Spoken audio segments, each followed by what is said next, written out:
जय Hind my beautiful soul. आप सभी को मेरे से स्वागत है आप सभी के चैनल उम्मीद में। आप सब कैसे हैं मुझे ज़रूर बताइएगा। मैं अच्छी हूँ। आज की जो वीडियो है ना वो मैक्सिमम पेरेंट्स की क्वेरीज होती है कि वास्तु से रिलेटेड या फेंग शुई से रिलेटेड कोई ऐसा टिप्स दीजिए, कोई ऐसा रेमेडीज दीजिए जो हमारे बच्चों की स्टडी में काम आ सके। तो आज का जो वीडियो है वो है स्टूडेंट्स के लिए कुछ वास्तु टिप्स। जी हाँ, क्योंकि हमारे पेरेंट्स ही होते हैं जो हमें लेके सबसे ज़्यादा परेशान रहते हैं, सबसे ज़्यादा चिंतित रहते हैं। उनका जो वो चिंतन वाला मन रहता है ना, वो हमारे लिए सबसे ज़्यादा चिंता करता है कि हम किस तरह से अच्छे से ग्रो हो सके, हम किस तरह से आगे बढ़ सकें, किस तरह से अपने लाइफ में कुछ कर सके, अपने लाइफ को एक जगह पे ले जा सके जहाँ पे वो ये चीज़ के सोच के रिलैक्स फील कर सके कि चलो अभी वो जहाँ पे है सही है। तो ये चीज़ है, ये पेरेंट्स ही सबसे ज़्यादा सोचते हैं। एंड बिलीव मी, हम जितने भी बूढ़े हो जाए, सबको मालूम है, सबको नहीं बट बहुत सारे लोगों को ये मालूम है कि हम जितने भी बूढ़े क्यों ना हो जाए, हमारे पेरेंट्स कभी भी हमारे लिए सोचने में पीछे नहीं हटते। हमारे लिए जो टेंशन होता है उनका हमेशा बहुत ज़्यादा होता है और वो टेंशन लाइफ में पेरेंट्स के अलावा कोई भी नहीं कर सकता है। जी हाँ, बिकॉज़ इवेंचुअली जब हम अपने पेरेंट्स की बात कर रहे हैं ना, मैंने अपने ग्रैंड पेरेंट्स को भी देखा है कि वो अभी भी मेरे पेरेंट्स के कितना टेंशन करते हैं। उनके खाने-पीने को लेके, उनके सोने के टाइमिंग को लेके, उठने के टाइमिंग को लेके, उनका वर्क प्रेशर से रिलेटेड, उनकी मेडिसिन से रिलेटेड, उनका कौन से टाइम में कहाँ आ रहे, जा रहे, ईच एंड एवरी चीज़ को लेके वो टेंशन करते हैं। सो मेरे पेरेंट्स मेरे लिए क्यों ना करें, जब उनके पेरेंट्स अभी भी उनके लिए कर रहे हैं। सो एक पेरेंट्स का जो टेंशन और चिंता होता है ना, उस चीज़ को हम कभी तोल नहीं सकते कि कितना होता है, किस लिए नहीं होता। हाँ, हम कभी-कभी सोचते हैं कि हमारे पेरेंट्स कितना ज़्यादा सोचते हैं, इतना क्यों सोचते हैं? बट पेरेंट्स एक बात कहते हैं, जब तक आप पेरेंट्स नहीं बनेंगे ना, आपको वो चीज़ समझ नहीं आएगी। जी हाँ। अब आप कहेंगे कि आपको कैसे समझ आ गया है ये बात? क्योंकि क्रॉस क्वेश्चन करने वाले 1000 लोग होते हैं। देखिए, जब से मैं इस फ़ील्ड पे आई हूँ ना, इतने सारे लोगों से जान-पहचान हुई है, इंटरैक्शन हुआ है फ़ेस टू फ़ेस, फ़ोन पे, बातें होती हैं, जब वो अपने क्वेरीज़ बोलते हैं, टेंशन बोलते हैं, तो समझ आता है एक्चुअली कि कितना टेंशन होता है। और फिर वो सब देख के मेरे पेरेंट्स जब मेरे बारे में सोचते हैं ना कि कितना प्रेशर है, वर्क प्रेशर, सारे दिन कितने नेगेटिव लोगों से बातें करनी पड़ती है और वो जब मेरे बारे में टेंशन करते हैं ना, तो क्लियरली दिखता है कि एक पेरेंट्स का टेंशन लाइफ में कभी फिनिश नहीं होने वाला। मेरा स्टडी से लेके अभी तक का जर्नी उल्टा इतना ज़्यादा पलटा है, मीन्स उल्टा-पलटा है।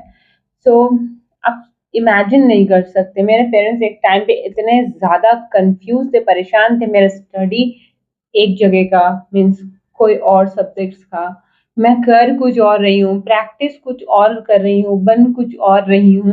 तो ये चीज़ को लेके वो हमेशा बहुत ज़्यादा टेंशन पे रहे कि मैं क्या करूँगी। बट एट लास्ट अभी वो थोड़ी 0.1% पीस में है कि मैं कुछ कर रही हूँ, जहाँ पे मैं हैप्पी फ़ील कर रही हूँ। बिकॉज़ मेरे पापा हमेशा एक बात मुझे कहते हैं, बहुत सारे लोग हैं, मैक्सिमम लोग, बहुत सारे लोग नहीं, जो मेरे फैमिली पर्सन हैं, नोन से जानते हैं, वो मेरे पेरेंट्स को, मेरे पापा को एक बात कहते हैं कि आपने अपने बच्चे को बहुत ज़्यादा बिगाड़ा है। तो मेरे पेरेंट्स ने हमेशा से मुझे जो कहा है, उन्होंने उन्हें भी सेम आंसर दिया है कि अगर मेरा बच्चा वो करने में हैप्पी फ़ील करता है, रिलैक्स है और वो कोई ऐसा काम नहीं है जिससे मेरा सर झुके या प्रॉब्लम फ़ील हो या समाज के लिए कोई बुरा हो, तो मुझे उस चीज़ से कोई फ़र्क नहीं पड़ता है।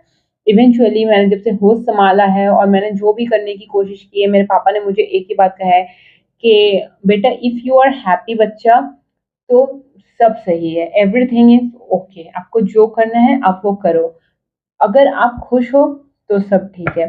सो जी हाँ, एक पेरेंट्स ऐसे ही होते हैं, हर किसी के पेरेंट्स ऐसे ही होते हैं।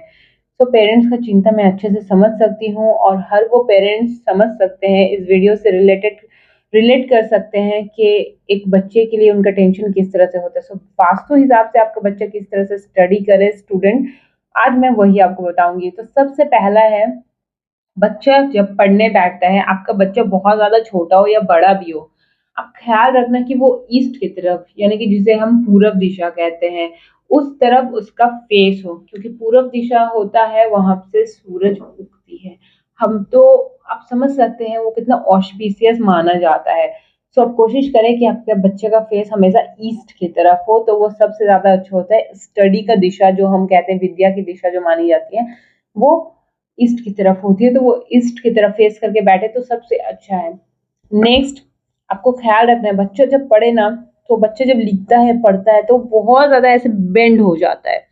तो आपको एक चीज़ का ख़्याल रखना है, आपको वो टेबल, वो चेयर इस तरह से आपको अरेंज करना है ना कि आपके बच्चे को बहुत ज़्यादा इस तरह से झुक के लिखना या पढ़ना ना पड़े। कम से कम आपका चेयर टेबल का जो हाइट है वो इतना हो कि बच्चे बस इस तरह से बेंड हो सके। बहुत ज़्यादा झुकना, एक तरह से कहा जाता है कि वो जो स्टडी की तरफ उसका जो कंसंट्रेशन है वो बहुत ज़्यादा कमज़ोर पड़ जाता है। कहीं न कहीं वो बहुत ज़्यादा जो उसका ध्यान है वो भटकने लगता है। नेक्स्ट जो मैं आपको बताऊँगी कि जो बीम होती है, जिसे हम ओवर बीम कहते हैं, वो पढ़ने के वक़्त कभी भी आपके बच्चे के सर के ऊपर नहीं आनी चाहिए। जी हाँ, वो ओवर बीम अवॉइड करें आप बच्चे के सर के ऊपर से। इससे क्या होता है, एक्स्ट्रा बर्डन पढ़ाई, बच्चों को ना बहुत टाइम पढ़ाई बर्डन लगने लगता है। तो जब आप ओवर बीम को अवॉइड करेंगे तो वो चीज़ बच्चे के अंदर नहीं आ पाएगी।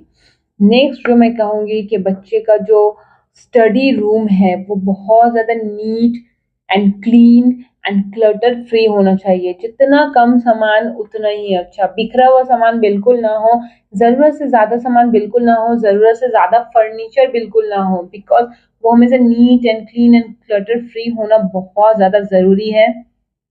अगर आप कलर की बात करते हैं ना, तो मैं सबसे ज़्यादा जो मैं लोगों को कहती हूँ कि व्हाइट रखिए, स्पेस को व्हाइट रखिए, क्योंकि व्हाइट किसी भी तरह का वास्तु नेगेटिव इफ़ेक्ट नहीं देता है, किसी तरह का दोष क्रिएट नहीं करता है। तो वॉल को व्हाइट रखिए। अगर आपको प्ले करना है तो फर्नीचर के कलर के साथ आप थोड़ा बहुत प्ले कर सकते हैं।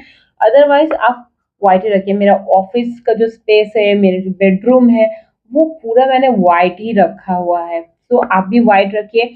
एकांत, अगर आपको बहुत ज़्यादा कलर करने की ज़रूरत है या आपके बच्चों को कलर करने की ज़िद है, तो वास्तु के हिसाब से आप कलर करवाइए। हर दिशा के लिए अलग कलर होता है। अगर आप कहते हैं कि हमें साउथ की तरफ कलर करवाना है तो क्या करवाएँ?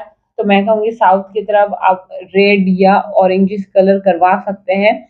और अगर आप कहते हैं कि नॉर्थ की तरफ करवाना है, तो नॉर्थ की तरफ ब्लू का कोई भी शेड करवा सकते हैं इज़िली। सो इस चीज़ को ध्यान रखें कि आपको वास्तु के हिसाब से कलर करवाना है। अगर कलर अवॉइड करें तो सबसे ज़्यादा बेटर हो। और अगर आप कह रहे हैं कि चारों वॉल को मुझे एक ही कलर का करना है, तो मैं कहूँगी या तो बेज कलर करवा लें, ऑफ व्हाइट कलर करवा लें या तो येलो कलर करवा लें, सबसे बेटर है। और नहीं तो मेरे लिए बेस्ट है व्हाइट। तो मैंने आज आपको कलर के बारे में बता दिया। बहुत सारे पेरेंट्स जब पूछते हैं बच्चों के रूम के बारे में, तो यही बताती हूँ। नेक्स्ट जो है कर्टेन, किस तरह से कर्टेन लगाएँ? सो हमेशा एक चीज़ याद रखना, कर्टेन जो बच्चे के रूम का हो ना, वो एयरी एंड फ्लोई होना चाहिए। बहुत ज़्यादा हेवी कर्टेन देख के एकदम रिच रॉयल लुक आए, बहुत ज़्यादा हेवी फील हो। मैं उस तरफ क्यों देख रही हूँ आप वो समझ रहे हैं, क्योंकि उस तरफ मेरा कर्टेन है, तो दैट्स व्हाई। ओके। सो आपके बच्चे का जो रूम का कर्टेन है वो बहुत ज़्यादा फ्लोई एंड लाइट होना चाहिए। कलर जो है वो पेस्टल पे हो तो बहुत ज़्यादा अच्छा है, भड़कीला कोई कलर नहीं होना चाहिए। आपके कर्टेन का डिज़ाइन आप कार्टून मत रखिए। आपका कर्टेन का डिज़ाइन बहुत ज़्यादा सूदिंग होना चाहिए। ऐसा नहीं कि लंबा-लंबा झाड़ बना हुआ है, कुछ पहाड़ बना हुआ है, ऐसा नहीं होना चाहिए। बहुत सारे कर्टेन्स में मैंने देखा है कि बोट रुकी हुई है, लाइक बीच का फीलिंग है, बोट रुका हुआ है, तो वहाँ पे दिमाग का जो फीलिंग होता है वो रुक जाता है। तो ऐसा कुछ भी नहीं है, सिंगल कलर दीजिए, पेस्टल कलर यूज़ कीजिए, बहुत ही फ्लोई कर्टेन रखिए, वो बहुत ज़्यादा अच्छा होता है। नेक्स्ट, बच्चा जब पढ़े तो याद रखिए black clothes, black pens avoid कीजिए, ब्लैक टेबल अवॉइड कीजिए, बच्चों को ब्लैक बैग देना अवॉइड कीजिए, बुक का जो कवर होता है उसको ब्लैक अवॉइड कीजिए। अब आप बोलिएगा कि black pen, black ink use करना, देखिए ब्लैक पेन यूज़ करना, ब्लैक इंक यूज़ करना डिफरेंट होता है। आप डिफरेंट कलर का पेन यूज़ कीजिए, इंक उसके साथ ब्लैक हो सकती है, वो मार्केट में बहुत ईज़िली अवेलेबल आपको मिल जाएगी, तो आप वो यूज़ कर सकते हैं। Black cloth, black bag, black table, book के ऊपर ब्लैक कवर, ये तो आप ईज़िली अवॉइड कर सकते हैं। सो ये अवॉइड कीजिए, तो उससे भी बहुत ज़्यादा आपके बच्चे का स्टडी में मन लगेगा, बहुत ज़्यादा वो ईज़िली चीज़ों को याद कर सकेगा और उसके स्टडी के लिए ये बहुत बेनिफिशियल होगा। बच्चों को देखिए, पेरेंट्स बच्चों को वही पहनाते हैं जो पेरेंट्स को अच्छा लगता है, बट एक ही कलर अवॉइड करने को कह रही हूँ ब्लैक स्टडी टाइम पे, जो आप इजीली अवॉइड कर सकते हैं।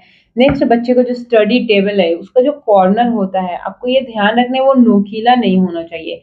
या तो आप जहाँ से टेबल ले रहे हैं उन्हें कहिए कि इस कॉर्नर को जो पॉइंट होता है उसको आप राउंड कर दीजिए, या तो फिर अभी के टाइम पे सिलिकॉन का राउंड अप वहाँ पे मिलता है स्टेप, अब वो लाके लगवा दीजिए।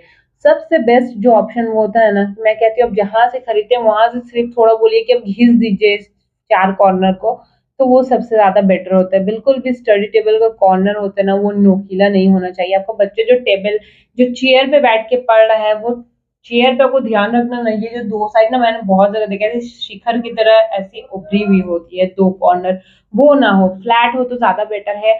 और चेयर का भी जो कॉर्नर है वो नोकीला ना हो तो ज्यादा बेटर है, वो भी अगर थोड़ा घिसा के आप राउंड अप कर दें तो वो आपके लिए ज्यादा अच्छा होता है। बच्चे के रूम में ढुकने की जो डोर होती है ना, वो आप कोशिश कीजिए कि ऐसे चार कोना नोकीला ना हो, आर्च की तरह हो, तो वो ज़्यादा उसके लिए अच्छा होता है, उसके स्टडी के लिए, उसके ध्यान के लिए, उसको फ़ोकस के लिए, उसके माइंड के लिए बहुत, बहुत, बहुत ज़्यादा अच्छा होता है।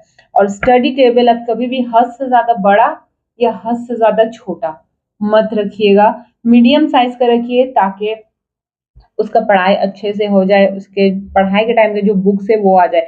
हद से ज़्यादा बड़ा रखिएगा तो पढ़ाई के टाइम के बुक के अलावा भी एक्स्ट्रा बुक्स वहाँ पे दिखेगी, जो एक क्लटर का ही काम करता है, वो दिमाग में बोझ बढ़ाता है बच्चों का। सो टेबल आप इतना ही बड़ा लीजिए जो मीडियम साइज़ का हो, जिसमें सिर्फ़ पढ़ते वक़्त का बुक ही इनफ हो, उसको लिखने का स्पेस मिले, वो सोच समझ के देख के आप ले लीजिए। नेक्स्ट है आपके बच्चे के जो टेबल है, उसके ऊपर एक क्लियर क्वार्ट्ज का क्लस्टर और एक एमेथिस्ट क्लस्टर, जी हाँ, एक क्लियर क्वार्ट्ज का क्लस्टर और एक एमेथिस्ट का क्लस्टर आप ज़रूर रखें, ताकि आपके बच्चा पढ़ते वक़्त उसे देखे, उसका फ़ोकस अच्छे से बने।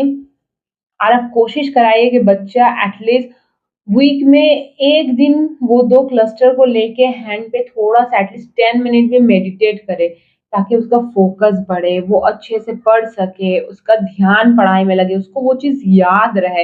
याद रहना बहुत ज़्यादा ज़रूरी होता है, आप थोड़ा भी पढ़ें ना, वो याद रहना बहुत ज़्यादा ज़रूरी होता है। तो ये चीज़ आपको ज़रूर नोटिस करना है। आप स्पेशली बच्चों को एमरल्ड पहना सकते हैं। पहनाने से पहले आप बच्चे के साथ थोड़ा दिन एमरल्ड को रख के देख लिए उसके साथ कैसा हो रहा है, उसके साथ वो ब्लेंड हो पा रहा है कि नहीं, उसके नेचर के साथ, उसके बॉडी के साथ मैचअप कर पा रहा है कि नहीं, तभी उसे धारण करवाए। अदरवाइज आप उसे रिटर्न कर देना उस जेमस्टोन को। तो आप बच्चों को एमरल्ड भी पहना सकते हैं, क्योंकि मैक्सिमम गार्जियन पूछते हैं कि कौन सा पहनाए, तो आप बच्चों को एमरल्ड पहना सकते हैं। नेक्स्ट है कि आपके बच्चे के रूम में natural light and natural air आना चाहिए।